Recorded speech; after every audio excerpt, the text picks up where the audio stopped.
Sumqayıtda yanğın hadisəsi baş verib. Hadisə Çerkasi küçəsində yerləşən şüşə istehsalı müəssisəsində qeydə alınıb. Əraziyə Fövqəladə Hallar Nazirliyinin Dövlət Yanğından Mühafizə Xidmətinin canlı qüvvəsi və texnikaları cəlb olunub. Polis əməkdaşları tərəfindən isə ərazidə təhlükəsizlik tədbirləri görülüb.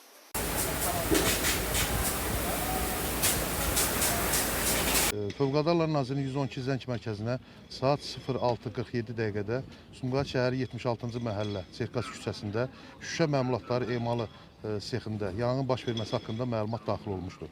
Dərhal hadisə yerinə Sumqayıt Dövlət Yanğından Mühafizə İdarəsinin qüvvə vasitələri cəlb olunmuş. Hadisə yerində yanğın yerini kəşfiyyat zamanı məlum olmuşdur ki, sahəsi 2500 kvadrat metr olan şüşə emalı məmulatları sexinin soba ətrafında demək yanğın hadisəsi baş vermiş. Dərhal yanğın söndürmə işlərinə başlanılmışdır. Yanğın ümumi 2500 kvadrat metr sahəni əhatə edən sexin 200 kvadrat metr sahəsində soba ətrafında olmuşdur.